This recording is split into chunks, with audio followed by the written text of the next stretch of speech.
ini saya akan membuat video wawancara. Saya sudah bersama dengan Ibu Maria Octavian SPD ingin mewawancarai tentang pendidikan.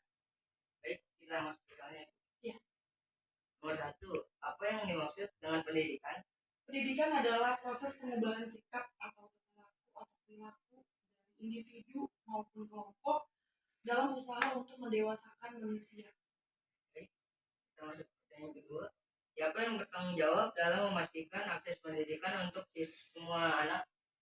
Yang memastikan bahwa pendidikan itu sifatnya merata gitu ya pertanyaannya ya? Ya. Itu adalah pemerintah sebetulnya. Karena sebetulnya anak atau siswa itu kan memiliki hak belajar. Belajar itu mungkin kalian pernah dengar 12 tahun ya kan? 12 tahun itu artinya dari SD, SMP, SMA itu anak-anak wajib sekolah. Tidak boleh tidak bersekolah seperti itu. Jadi yang harus memastikan bahwa semua anak itu memperoleh pendidikan itu adalah pemerintah. Artinya pemerintah itu juga bertanggung jawab untuk memastikan daerah-daerah yang tertinggal yang mungkin tidak memiliki atau mendapatkan pendidikan yang merata itu adalah tanggung jawab pemerintah bahwa semua daerah di Indonesia baik itu daerah pusat ataupun daerah yang tertinggal itu harus memastikan semua anak itu memperoleh pendidikan. Baik, yang ketiga, kapan kurikulum pendidikan sebaiknya diperbarui untuk mengikuti perkembangan zaman? Sebetulnya kan kita punya ketentuan ya, ketentuannya itu kan setiap 5 tahun. Kalau kita ganti presiden, jatuh bu. Kapan kurikulum pendidikan sebaiknya diperbarui untuk mengikuti perkembangan zaman? Sebetulnya kan kita dari pemerintah kan ada ketentuan. Ketentuannya itu kan 5 tahun. 5 tahun itu setiap ganti presiden pasti menteri pendidikannya ganti. Kalau menteri pendidikannya ganti pasti kebijakannya berubah. Artinya kalau kebijakannya berubah pasti kurikulumnya juga ganti, gitu kan? Tapi memang kalau kita bicara tentang jangka waktu yang 5 tahun, sebetulnya itu terlalu sempit. Kenapa? Karena kalau kita mengingat pendidikan itu kan luas ya, wajib diperoleh seluruh Indonesia kan gitu kan, karena anak-anak wajib memperoleh pendidikan yang baik. Artinya kan daerah-daerah tertinggal mungkin jangka waktu 5 tahun itu adalah jangka waktu yang sempit. Kita mungkin sudah kenal kurikulum merdeka 3 tahun terakhir, tapi untuk daerah-daerah tertentu yang mungkin pendidikannya kurang atau pendidikannya tidak merata, daerah-daerah yang tertinggal, pasti mungkin mereka bahkan bisa jadi juga belum kenal tentang kurikulum merdeka, atau mungkin mereka baru 1 tahun ke belakang mengenal kurikulum merdeka. Gitu. Jadi mungkin kalau kita bicara efektifnya itu mungkin bisa lebih dari 5 tahun supaya daerah-daerah tertinggal juga bisa dapat menerapkan kurikulum yang baik dan bisa dapat memperoleh hasil yang baik juga selama pelaksanaan kurikulum. Ini masuk ke pertanyaan keempat, di mana pendidikan paling efektif disampaikan? Disampaikan yang paling efektif itu pertama itu adalah ruang lingkup yang paling kecil itu adalah keluarga. Terutama ibu kan ada istilah ya, ibu itu adalah pendidikan pertama bagi seorang anak kan, artinya keluarga itu memiliki peran yang paling penting untuk memperoleh untuk memberikan pendidikan karakter yang baik gitu sejak dini. Tapi sejalan juga dengan guru yang berada di sekolah. Jadi antara orang tua dengan guru di sekolah itu harusnya sejalan. Guru mendidik siswa di sekolah, orang tua mendidik anaknya itu di rumah. Jadi harus sejalan. Baik, masuk ke pertanyaan kelima, mengapa pendidikan penting untuk pertumbuhan pribadi dan profesional? Ya, betul. Pendidikan itu kenapa dibilang penting? Karena melalui pendidikan kita bisa meningkatkan soft skill.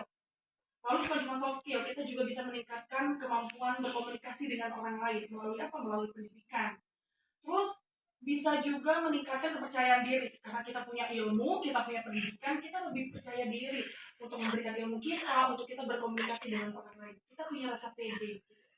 Terus juga kita mampu bersaing dengan dunia luar.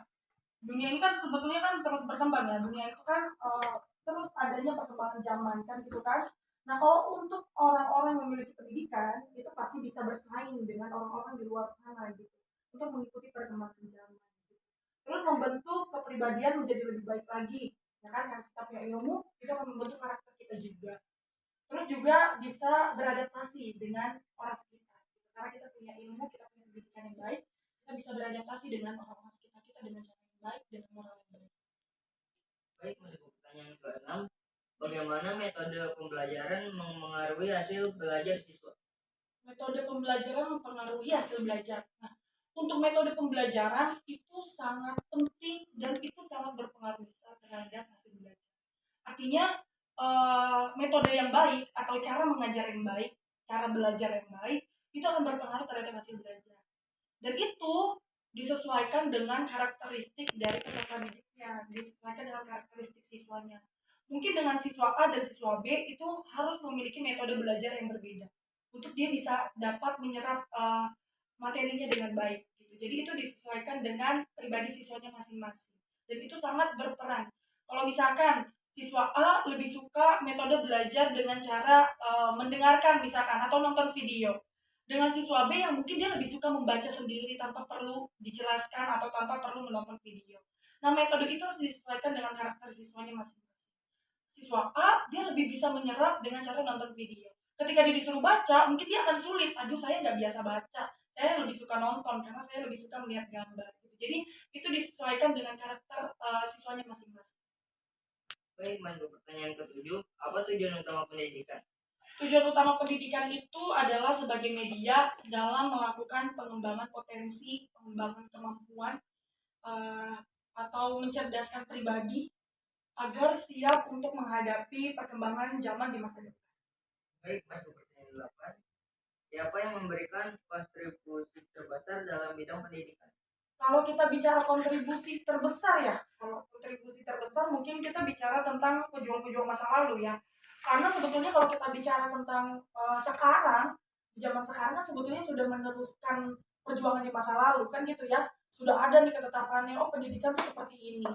Pemerintah-pemerintah yang sekarang ya hanya melanjutkan saja gitu. Jadi kalau kita bicara tentang kontribusi terbesar, itu mungkin kita bisa sebut sebagai Ki Hajar Dewantara. Mungkin di antara kalian sudah tahu tentang Ki Hajar Dewantara. Itu adalah Bapak Pendidikan Indonesia. Itulah yang pertama kali mencerdaskan atau membuat filosofi tentang pendidikan. Dia juga yang membuat sekolahnya itu namanya Taman Siswa. Taman Siswa ini adalah tempat di mana siswa itu bisa bermain, tapi bukan hanya bermain, dia itu bisa mengembangkan karakter atau potensi yang dimilikinya. Gitu. Itu adalah Bapak Pendidikan kita, Bapak Pendidikan Indonesia, atau kita sebut sebagai Ki Hajar Dewantara. Baik, pertanyaan 9. Kapan pendidikan menjadi penting bagi individu dan masyarakat? Kapan pendidikan itu penting? Itu sebetulnya dari kecil pendidikan itu sudah penting. Pendidikan apa? Mungkin pendidikan karakter. Mungkin kalau kita kecil bukan pendidikan dalam bentuk akademik ya, kayak matematika 1+1, tapi pendidikan karakter. Pendidikan karakter itu dari kecil itu sudah menjadi hal yang penting dan memang harus sudah diperoleh oleh anak itu. Gitu. Jadi kalau pertanyaannya kapan itu menjadi penting, itu dari kecil itu akan menjadi penting ya untuk perkembangan karakter anak atau perkembangan karakter siswa, dan sampai dewasa pendidikan itu akan tetap menjadi penting. Untuk apa? Untuk siswa atau anak itu bisa berkembang mengikuti proses perkembangan zaman. Baik, kita lanjut ke pertanyaan terakhir. Bagaimana pendidikan sosial membentuk perilaku siswa? Pendidikan sosial itu kan kita bicara tentang gimana anak itu di lingkungan sekitarnya. Ya. Pendidikan sosial itu penting sekali untuk membentuk perilaku atau sikap dari siswa atau anak. Kenapa? Karena misalkan ibaratnya ada siswa yang baik misalkan, tapi dia berada di lingkungan sosial yang mungkin kurang baik. Otomatis ada kemungkinan bahwa anak itu akan ikut oleh lingkungan sekitarnya gitu yang kurang baik. Jadi pendidikan sosial itu adalah faktor yang penting untuk membentuk karakter siswanya. Artinya siswa itu juga atau anak itu juga punya hak atau wewenang untuk memfilter lingkungan sekitarnya supaya dia itu berada di tempat yang memang lingkungan sosialnya itu baik ya, sehingga akan membentuk pribadi atau sikap perilakunya itu menjadi baik juga. Baik, sekian wawancara dari saya. Terima kasih.